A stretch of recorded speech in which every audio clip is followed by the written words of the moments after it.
अस्सलाम वालेकुम गाइस। जब क़यामत का दिन होगा ना तो अल्लाह सुब्हानहू व तआला सबका हिसाब लेंगे। तो जिनका अमाल नामा दाएं हाथ में दिया जाएगा वो जन्नती लोग होंगे, और जिनका अमाल नामा उनके पीठ के पीछे से दिया जाएगा वो जहन्नमियों में से होंगे। तो जन्नती जब जन्नत में चले जाएंगे ना तो उनको एक बहुत बड़ा शर्फ हासिल होगा। अल्लाह ताला उनको देखेगा तो वो जन्नती लोग जब अल्लाह को देखेंगे ना तो अल्लाह ताला उनसे फरमाएंगे कि ऐ जन्नतियों, क्या मेरे वादे पूरे हो गए? तो वो कहेंगे कि जी हमारे रब सब पूरे हो गए। फिर अल्लाह ताला फरमाएंगे कि अच्छा अब मैं तुम्हें इससे भी बड़ी चीज़ दूं, जो दिया है इससे भी बड़ी। तो वो कहेंगे क्या हमारे रब?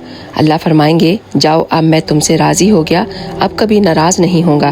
फिर अल्लाह फरमाएगा मांगो और क्या चाहिए तुम्हें, आज तुम्हें वो सब अदा किया जाएगा, आज तुम्हें मैं अपनी शान के मुताबिक सब अदा करूँगा। तो वो कहेंगे या अल्लाह हम दुनिया में तेरी बंदगी तो करते थे पर ऐसी न की जैसी करनी चाहिए थी। आज तुझे देखकर पता चला है तू कितने हुस्न वाला है, तू कितनी बड़ाई वाला है।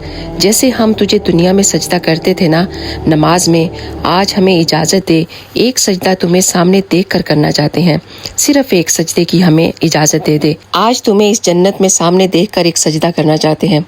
तो सुने हमारा रब क्या कहेगा। रब कहेगा कि ऐ मेरे प्यारे बंदो, दुनिया में तुम मेरे बंदे थे और मैं तुम्हारा रब था, तुम्हारा मालिक था। तुम्हारे ज़िम्मे मैंने अपनी इबादत लगाई हुई थी, तुम वो करते थे जो मैं चाहता था। अब तुम इस जन्नत में आ गए हो, अब मैं तुम्हारा मेज़बान हूँ और तुम मेरे मेहमान। सुभान अल्लाह, वो रब हमें एक सजदा करने की भी इजाज़त नहीं देगा। बड़ी ही शान वाला है हमारा रब। तो दोस्तों, जितने भी सजदे करना चाहते हो ना इस दुनिया में उस रब्बुल आलमीन को कर लो, वहाँ तुम्हें एक सजदा करने की भी इजाज़त नहीं मिलेगी। अपने नमाज़ों की पाबंदी करो और खूब खूब उस रब्बुल आलमीन का शुक्र अदा करते रहो। अल्लाह ताला हम सब से राज़ी हो जाए और हम सबको जन्नतुल फिरदौस अता कर दे। आमीन या रब्बुल आलमीन। अगर आपको ये वीडियो पसंद आई है ना तो प्लीज़ एक दफ़ा शेयर करना मत भूलिएगा। आप सबका बहुत बहुत शुक्रिया। जज़ाकल्लाह खैर।